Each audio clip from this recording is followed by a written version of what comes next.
Baik, perkenalkan saya Muhammad Rifki Akmail Afkar. Di sini dengan NIM 2400034041. Di sini dengan mata kuliah Pancasila ingin menyelesaikan tugas video yaitu yang berjudul Tugas Implementasi Pancasila dalam posisi sebagai sistem filsafat dan etika. Baik, di sini jadi dalam teknis penyelesaian tugas ini kita akan membawa satu studi kasus dan kita akan mengimplementasikan best practice dan best practice-nya. Baik, di sini saya akan membawakan satu kasus yang biasa terjadi di rumah sakit. Yang memang kadang itu beberapa pejabat menyalahgunakan jabatannya untuk melakukan tindakan ini. Seperti yang studi kasus yang akan saya bacakan, yaitu di IGD terdapat pasien kecelakaan yang membutuhkan pertolongan segera. Namun dokter lebih dahulu melayani pasien VIP atau pasien-pasien dengan jabatan tinggi yang datang hanya untuk kontrol rutin, yaitu dia hanya kontrol kesehatan biasa tanpa adanya kegawat daruratan. Seperti yang kita tahu, dengan pasien yang tanpa kegawat daruratan ini, pasien ini tidak masuk ke dalam pasien yang terlebih didahulukan. Tetapi pada studi kasus ini pasien lebih didahulukan karena pasien merasa ada jabatan dan merasa pasien ini VIP. Oke. Baik, setelah saya bacakan studi kasus yang telah saya bacakan, di sini saya akan memaparkan bagaimana terjadinya kasus tersebut. Yang pertama, suatu malam di instansi gawat darurat atau yang biasa kita sebut IGD, di suatu rumah sakit datang seorang pasien korban kecelakaan dari lalu lintas. Pasien mengalami pendarahan aktif, kesadaran juga menurun, dan memerlukan penanganan segera karena kondisinya yang mengancam jiwa. Terus beberapa menit kemudian, datang seorang pasien VIP yang merupakan pejabat daerah. Pasien tersebut hanya ingin melakukan kontrol kesehatan rutin dan tidak mengalami kondisi yang gawat darurat. Karena adanya tekanan dari pihak rumah sakit dan permintaan khusus dari keluarga pasien VIP atau pejabat tadi, dokter jaga memilih mendahulukan pemeriksaan pasien VIP dibanding dengan pasien yang gawat darurat tadi.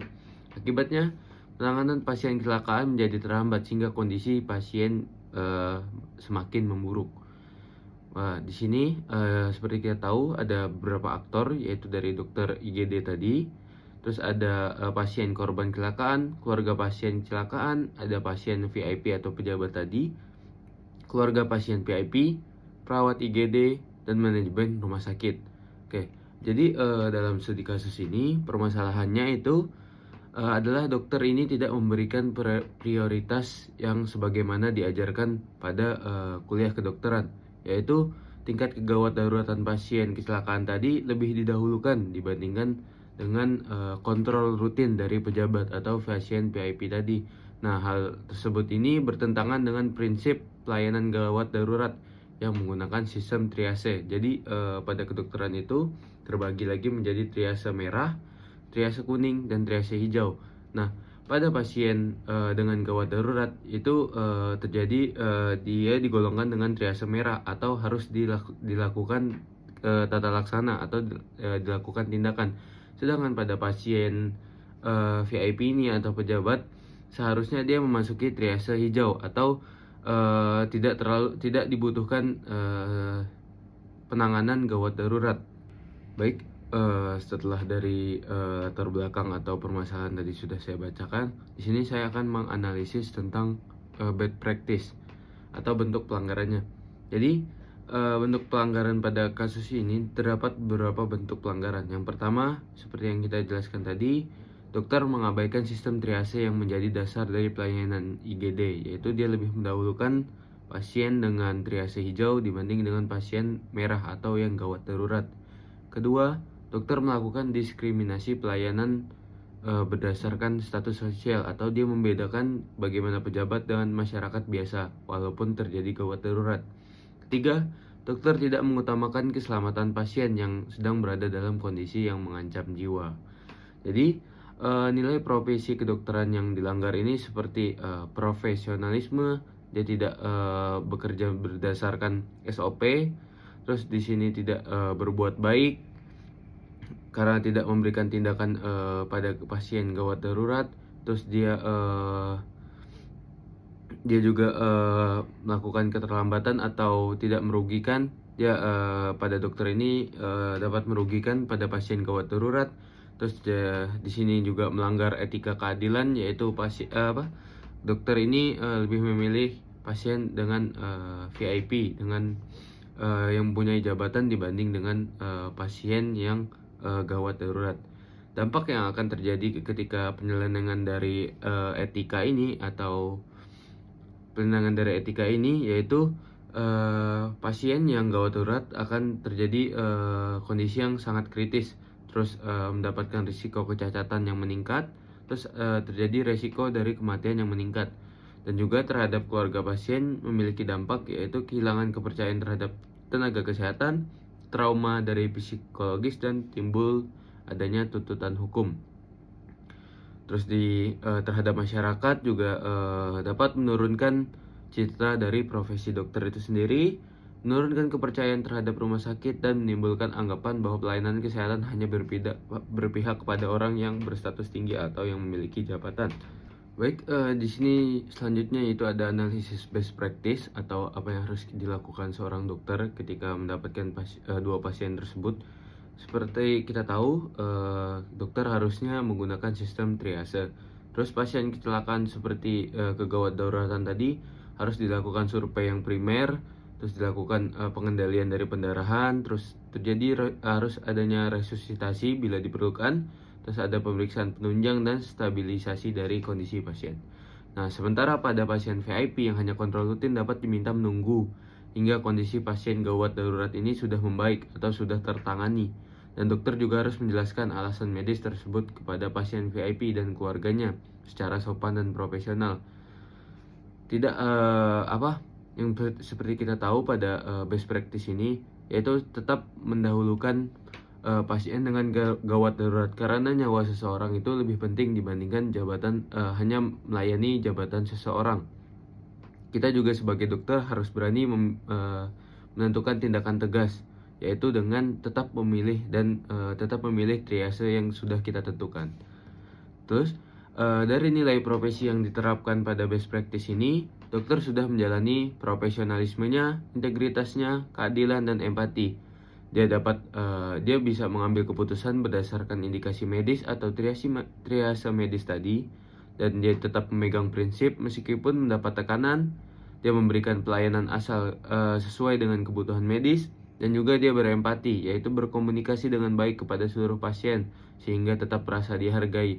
Walaupun kita juga berani untuk melawan tetap menentukan tindakan medis kepada pasien VIP, kita juga harus dengan sopan menyampaikan bahwa tindakan tindakan gawat darurat itu lebih didahulukan dibandingkan hanya kontrol rutin pada pasien pejabat atau pasien VIP.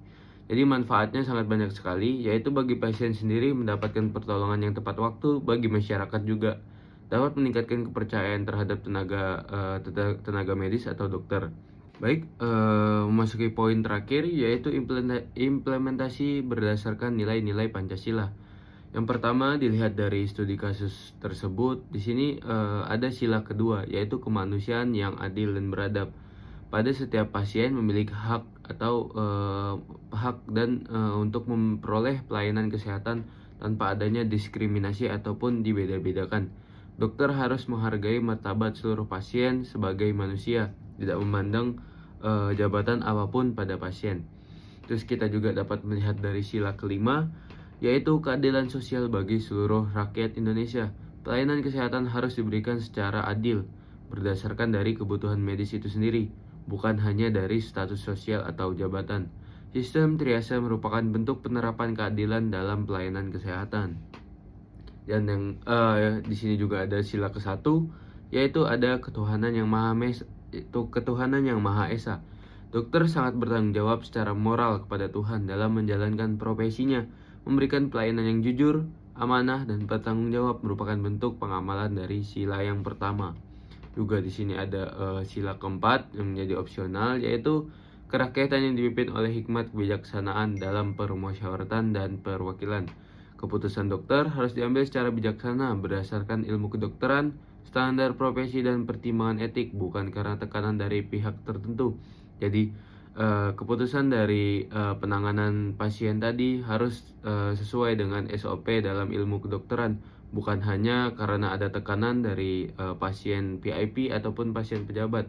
Tapi kita harus selalu berpegang teguh pada ilmu kedokteran, yaitu mendahulukan triase-triase yang gawat darurat. Baik, jadi kesimpulan dari kasus ini yaitu kasus ini menunjukkan bahwa dokter harus menjadikan kondisi medis pasien sebagai dasar utama dalam menentukan prioritas pelayanan. Status sosial atau jabatan maupun kekayaan tidak boleh mempengaruhi keputusan medis. Penerapan nilai-nilai profesi kedokteran seperti profesionalisme, keadilan, empati, dan tanggung jawab sejalan dengan nilai-nilai Pancasila, khususnya sila pertama, sila kedua, dan sila kelima tadi yang sudah saya bacakan. Sebagai calon dokter, kita juga harus mampu menjaga integritas, memberikan pelayanan yang adil, serta selalu mengutamakan keselamatan pasien. Itu saja dari saya. Terima kasih. Wassalamualaikum warahmatullahi wabarakatuh.